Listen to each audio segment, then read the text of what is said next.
नमस्कार, मैं doctor Neelam Trivedi, assistant professor of commerce, government N K college Kota, district Bilaspur, Chhattisgarh से।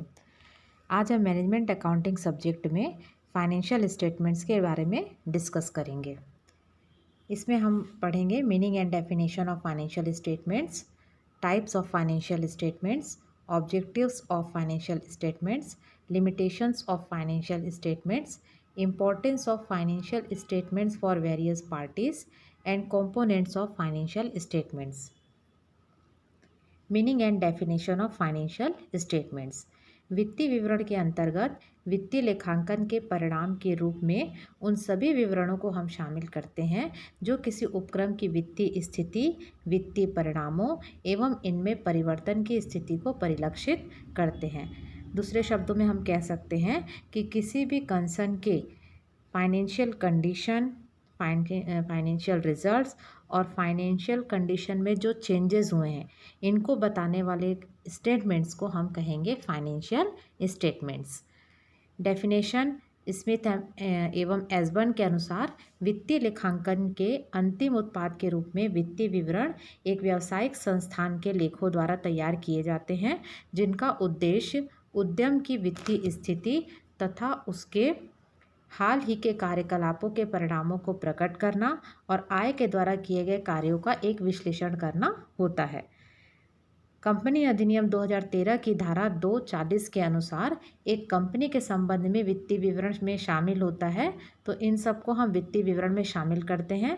पहला है आपका वित्तीय वर्ष के अंत में आर्थिक चिट्ठा, बैलेंस शीट, और वित्तीय वर्ष के लिए लाभ हानि खाता या लाभ के लिए कार्य न करने वाली कंपनी की दशा में आगम एवं व्यय खाता, वित्तीय वर्ष के लिए रोकड़ प्रवाह, समता में परिवर्तन का विवरण यदि कोई हो, और उपरोक्त एक से लेकर 4 तक में के संबंध में यदि कोई प्रपत्र या व्याख्यात्मक विवरण हो तो वह सभी आपका फाइनेंशियल स्टेटमेंट्स कहलाते हैं।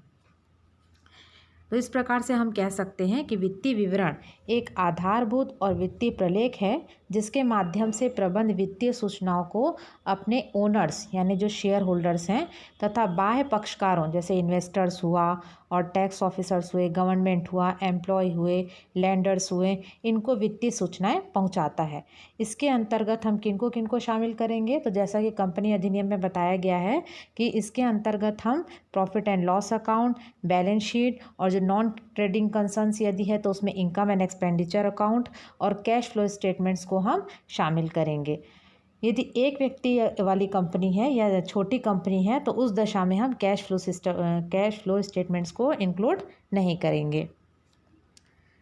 नेक्स्ट है आपका टाइप्स ऑफ फाइनेंशियल स्टेटमेंट्स। तो 3 टाइप्स के होते हैं आपके।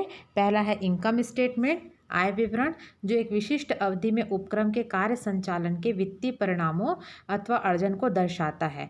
यानी एक स्पेसिफाई पीरियड में जो हमारे उद्यम के परिणामों और अर्जन को दर्शाता है उसको हम कहेंगे आय विवरण। वो एक वित्तीय विवरण का प्रकार है। तो इस प्रकार से हम देखते हैं कि trading and profit and loss account जो है वो फाइनेंशियल ईयर की एंडिंग में हमको वित्तीय परिणाम को प्रदर्शित करता है। तो इसमें आ जाएंगे trading and profit and loss account. Next है आपका स्थिति विवरण, पोजीशन स्टेटमेंट्स, जो एक लेखांकन अवधि के अंत में व्यावसायिक उपक्रम की वित्तीय स्थिति को स्पष्ट करता है। तो इसमें आपका आ जाएगा बैलेंस शीट, क्योंकि ये वित्तीय वर्ष के अंत में व्यवसाय की वित्तीय स्थिति को प्रदर्शित करता है। फिर है अन्य विवरण, अदर स्टेटमेंट्स में आपका आ जाएगा कैश फ्लो, फंड फ्लो और रिटेंशन प्रॉफिट स्टेटमेंट्स, इन सबको इंक्लूड करते हुए हमारा आ जाएगा आपका अदर स्टेटमेंट्स। तो ये आपके हो गए types of financial statements. Objectives of financial statements. तो देखा जाए तो वित्तीय विवरण का हमारा मूल उद्देश्य होता है व्यवसाय की वित्तीय स्थिति को दर्शाना और निर्णय लेने हेतु सूचनाएं प्रदान करना। लेकिन यदि हम विस्तृत रूप से देखें तो आपका होता है पहला वित्तीय सूचनाएं प्रदान करना, टू प्रोवाइड फाइनेंशियल इंफॉर्मेशन। तो फाइनेंशियल स्टेटमेंट्स का मेन ऑब्जेक्ट होता है जो भी बिजनेस से रिलेटेड वेरियस जो आपकी इंफॉर्मेशंस हैं और जो ऑथेंटिक हैं वो आपको प्रोवाइड करना। फिर है आपका अर्जन क्षमता की जानकारी, information of earning capacity. Financial statement ऐसी फाइनेंशियल इंफॉर्मेशन को प्रोवाइड करते हैं जिससे जो एक कंसर्न है उसकी प्रॉफिटेबिलिटी की जानकारी हमको मिलती है। फिर है आपकी इंफॉर्मेशन ऑफ फाइनेंशियल पोजीशन, वित्तीय स्थिति की जानकारी। तो फाइनेंशियल स्टेटमेंट एक बहुत ही महत्वपूर्ण उद्देश्य है कि व्यावसायिक इकाई के संपत्ति और दायित्वों के संबंध में हमको सूचनाएं प्रदान करता है कि उस उद्यम में कितने संपत्ति हैं और कितने दायित्व हैं। फिर आपका है वित्तीय स्थिति में परिवर्तन की जानकारी, information of changes in financial position. तो वित्तीय विवरण का उद्देश्य एक निश्चित अवधि में वित्तीय संसाधनों एवं दायित्वों में होने वाले परिवर्तनों की भी सूचनाएं ये प्रदान करता है। संपत्ति और दायित्व में जो भी परिवर्तन होंगे उनका भी एक स्टेटमेंट प्रोवाइड करता है। फिर है वित्तीय पूर्वानुमान में सहायता, हेल्प इन फाइनेंशियल फॉरकास्टिंग। ऐसी सभी सूचनाएं उपलब्ध कराना इसका उद्देश्य है जिनके आधार पर विश्वसनीय वित्तीय पूर्वानुमान, फॉरकास्टिंग हम कर सकें। उसके लिए जो भी इंफॉर्मेशन हमको मिलती है वो आपका इसका उद्देश्य हो गया। फिर आपका हो गया प्रयोगकर्ताओं के लिए विविध सूचनाएं, information to meet users need. वित्तीय विवरणों के विभिन्न प्रयोगकर्ता होते हैं, जैसे कि आपके हो गए इन्वेस्टर्स, हो गए क्रेडिटर्स, हो गए फाइनेंशियल इंस्टीट्यूशंस, हो गए स्टॉक एक्सचेंज हो गया, और आपका रिसर्चर हो गए, एक्सेट्रा के पॉइंट ऑफ व्यू से आप देखें तो जो भी जानकारी इनको प्राप्त होती है वो उपलब्ध कराना फाइनेंशियल स्टेटमेंट्स का एक ऑब्जेक्ट हो गया। नेक्स्ट है लिमिटेशंस ऑफ फाइनेंशियल स्टेटमेंट्स। पहला है आपका वर्तमान स्थिति को प्रतिबिंबित नहीं करता, तो इसकी कुछ लिमिटेशंस हैं, उनको हम डिस्कस करेंगे। Do not reflect current situation. तो वित्तीय विवरण को ऐतिहासिक लागत के आधार पर तैयार किया जाता है, चूँकि धन की क्रय शक्ति बदलती रहती है, अतः वित्तीय इस विवरण में दर्शाई गई परिसंपत्तियां और दायित्वों के मूल्य जो होते हैं वो चालू या वर्तमान बाजार मूल्य को प्रदर्शित नहीं करते। तो ये एक इसके डीमेरिट्स हो गए। फिर एसेट्स में नॉट रियलाइज, परिसंपत्तियां वसूली नहीं जा सकती। तो लेखांकन को विशेष रूढ़ियों के आधार पर तैयार किया जाता है। कुछ परिसंपत्तियां संभवतः कथित मूल्य पर या वसूली नहीं जा सकती। इसका अर्थ यह है कि जो मूल्य हम प्रदर्शित कर रहे हैं उस मूल्य पर हमारी वसूली नहीं हो पाती है। फिर है आपका पक्षपाती, बायस। वित्तीय विवरण जो है अभिलिखित तथ्यों, संकल्पनाओं तथा प्रयुक्त परंपराओं के परिणाम होते हैं और मूल्य निर्णय लेखाकार के द्वारा विभिन्न स्थितियों में किया गया होता है। अतः इस परिणाम में हम देखें तो पक्षपात होने की संभावना होती है। फिर आपका समुचित सूचना, एग्रीगेट इन्फॉर्मेशन। वित्तीय विवरण कुल सूचना को दर्शाते हैं, किसी भी संस्था की जो कुल इन्फॉर्मेशन होगी, टोटल इन्फॉर्मेशन को शो करते हैं, न कि किसी विशिष्ट सूचना को प्रदर्शित करते हैं। फिर है आपका अनिवार्य सूचना का अभाव, मिसिंग ऑफ वाइटल इन्फॉर्मेशन। वित्तीय विवरण बाजार से संबंधित हानि, समझौते के उल्लंघन के बारे में जानकारी हमको प्रदान नहीं करते। फिर है गुणवत्तापूर्ण सूचना की कमी, लैक ऑफ क्वालिटेटिव इन्फॉर्मेशन। वित्तीय विवरण में केवल आर्थिक जानकारी ही हमको प्राप्त होती है और अन्य जो बात होती है औद्योगिक संबंधों की, औद्योगिक वातावरण की, श्रम संबंधों की, कार्य और श्रम की गुणवत्ता की, इस प्रकार की गुणात्मक जानकारियाँ हमको फाइनेंशियल स्टेटमेंट से नहीं प्राप्त होती हैं। फिर लास्ट है आपका, यह केवल अंतरिम रिपोर्ट होती है, they are only interim report. वित्तीय विवरण जैसे प्रॉफिट एंड लॉस अकाउंट केवल अंतरिम लाभों को दर्शाते हैं, ये अंतिम लाभों को नहीं दिखाते। इंटरिम प्रॉफिट को शो करते हैं, फाइनल प्रॉफिट को नहीं शो करते। फाइनल प्रॉफिट हमको कब प्राप्त होगा, जब हम उद्यम का परिसमापन करेंगे और उस समय हम संपत्तियों को बेचेंगे और दायित्वों का भुगतान करेंगे, तो जो हमको प्राप्त होगा वो हमारा होता है अंतिम लाभ। फिर है importance of financial statements for various parties. विभिन्न पक्षकारों के लिए वित्तीय विवरणों का महत्व। तो देखा जाए तो किसी भी उपक्रम के लिए वित्तीय विवरण में केवल उसके स्वामी ही नहीं वरन विभिन्न पक्षकारों को भी रुचि होती है। तो इस दृष्टि से हम देखें तो वित्तीय विवरण के विभिन्न प्रयोगकर्ता होते हैं और उनके आधार पे वित्तीय विवरण का महत्व निम्न प्रकार से है। पहला है आपका इन्वेस्टर्स, विनियोक्ताओं के लिए कैसे महत्वपूर्ण है ये। तो इन्वेस्टर्स में आपके आते हैं शेयर होल्डर्स और डिबेंचर होल्डर्स।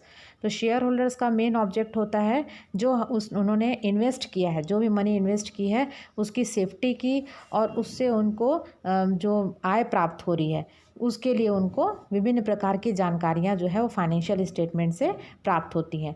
उनको कंपनी की आर्थिक स्थिति, लाभ अर्जन क्षमता, अंशों का वर्तमान मूल्य, पूंजी पूंजी संरचना इत्यादि सूचनाओं की आवश्यकता होती है, जो आराम से उनको फाइनेंशियल स्टेटमेंट से प्राप्त हो जाती है। फिर है डिबेंचर होल्डर्स। तो डिबेंचर होल्डर्स भी क्या है, सॉल्वेंसी कैपेसिटी के बारे में जानना चाहते हैं, या जो उनको इंटरेस्ट पेमेंट करना है उसकी कैपेसिटी के बारे में जानना चाहते हैं। ये सभी सूचनाएं जो हैं डिबेंचर होल्डर्स को फाइनेंशियल स्टेटमेंट से प्रोवाइड हो जाती हैं। फिर आपका है लेंडर्स, ऋणदाता। वित्तीय विवरण ऋणदाताओं में कौन कौन शामिल होंगे, बैंक होंगे या अन्य कोई जो ऋण प्रदान करती है ऐसी संस्था। तो इनको भी उपक्रम की ऋण वापसी तथा ब्याज भुगतान क्षमता की जानकारी प्रदान करते हैं, और ऋणदाता ऋण देने से पहले इन इन्फॉर्मेशन का अध्ययन व विश्लेषण करते हैं, ताकि उनको यह पता चल सके कि उनको सामने वाली संस्था को ऋण प्रदान करना उचित है अथवा नहीं। फिर ट्रेड क्रेडिटर्स या व्यापारिक लेनदार। तो व्यापारिक लेनदार अल्पकालिक ऋणदाता होते हैं, अतः वे वित्तीय विवरण के द्वारा कंपनी की अल्पकालीन शोधन क्षमता की जानकारी प्राप्त कर लेते हैं और समय पर धन भुगतान के प्रति आश्वस्त हो जाते हैं। फिर एम्प्लॉय या कर्मचारी। तो कार्य की सुरक्षा तथा कर्मचारियों को मिलने वाली विभिन्न प्रकार की सुविधाएं होती हैं, जैसे उनको मजदूरी मिलती है, बोनस मिलता है, भत्ता मिलता है इत्यादि लाभार्जन क्षमता से वे प्रभावित होते हैं। इसलिए कर्मचारी भी जो होता है वो फाइनेंशियल स्टेटमेंट्स की जानकारी प्राप्त करना आवश्यक समझता है। फिर है गवर्नमेंट एंड इट्स एजेंसीज, सरकार एवं इसकी एजेंसियां। तो सरकार भी वित्तीय विवरण की जानकारी के आधार पर नेशनल इनकम कैलकुलेट करती है, और कर प्रशासन की दृष्टि से देखें तो इनकम टैक्स और आपका प्रोडक्शन फ़ी और आपका सेल्स टैक्स इत्यादि की जानकारी के लिए भी फाइनेंशियल स्टेटमेंट्स जो है वो काफ़ी यूज़फुल होते हैं। फिर आपका है ग्राहक एवं उपभोक्ता, कस्टमर्स एंड कंज्यूमर्स। तो ग्राहकों में कौन कौन शामिल होंगे, ग्राहकों में प्रक्रियाओं के विभिन्न स्तरों के जो उत्पादक हैं वो भी शामिल हैं, थोक एवं फुटकर व्यापारी भी शामिल हैं, और अंतिम उपभोक्ता भी शामिल हैं। तो यह वर्ग जो है वो माल की सतत आपूर्ति, उचित मूल्य तथा उचित किस्म में रुचि रखता है। इस दृष्टि से भी इनके लिए वित्तीय विवरण उपयोगी होते हैं। फिर है आपका प्रबंध, मैनेजमेंट। तो प्रबंध के कार्य जैसे क्या होता है, प्रबंध का कार्य योजना बनाना होता है। तो प्रगति को पहले वो मापेगा, उसके लिए भावी निर्णय लेने के लिए, कार्यकुशलता को मापने के लिए इत्यादि सभी कार्यों के लिए उन्हें वित्तीय विवरणों की आवश्यकता होती है। कंपोनेंट्स ऑफ फाइनेंशियल स्टेटमेंट्स या वित्तीय विवरणों के संगठक। तो ये दो प्रकार के होते हैं आपका, एक होता है वैधानिक वित्तीय विवरण और एक आपका होता है ऐच्छिक वित्तीय विवरण।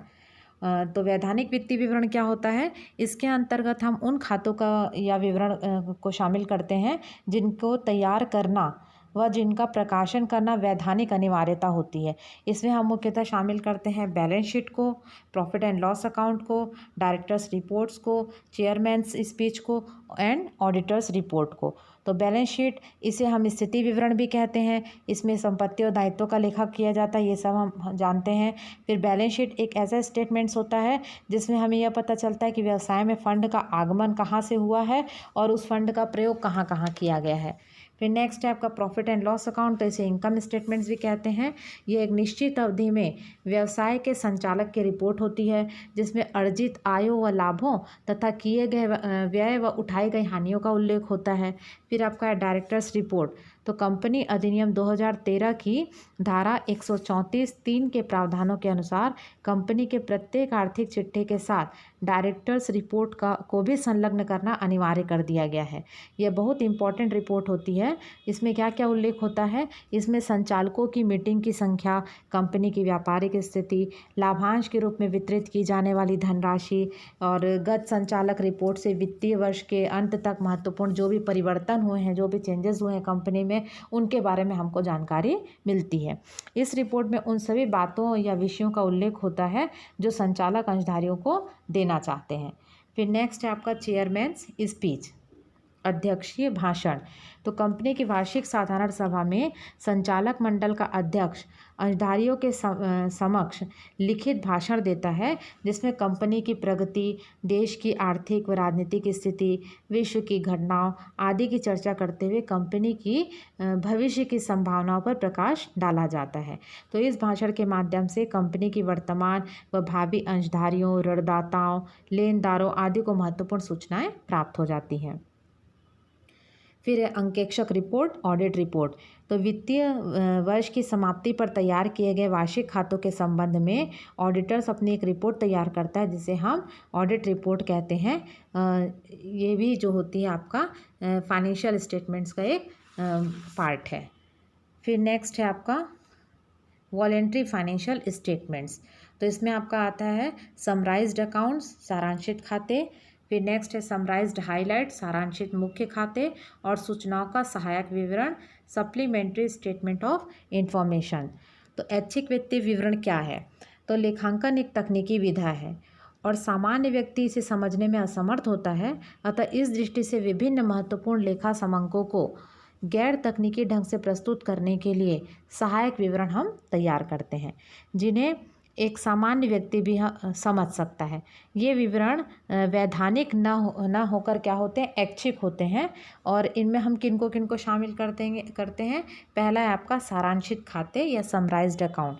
इसमें चालू वर्ष तथा पिछले 2 या 2 से अधिक वर्षों की कंपनी की स्थितियों को हम एक झलक या एक दृष्टि इस रूप में हम प्रस्तुत करते हैं और बहुत ही सरल और स्पष्ट भाषा का इसमें प्रयोग किया जाता है ताकि सामान्य व्यक्ति भी इसको समझ सके।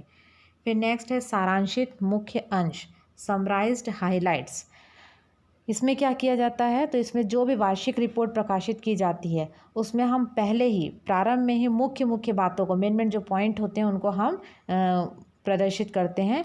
इसमें कंपनी में रुचि रखने वाले लोग समय नष्ट किए बिना कंपनी के क्रियाकलापों के बारे में शीघ्रता से जानकारी प्राप्त कर लेते हैं।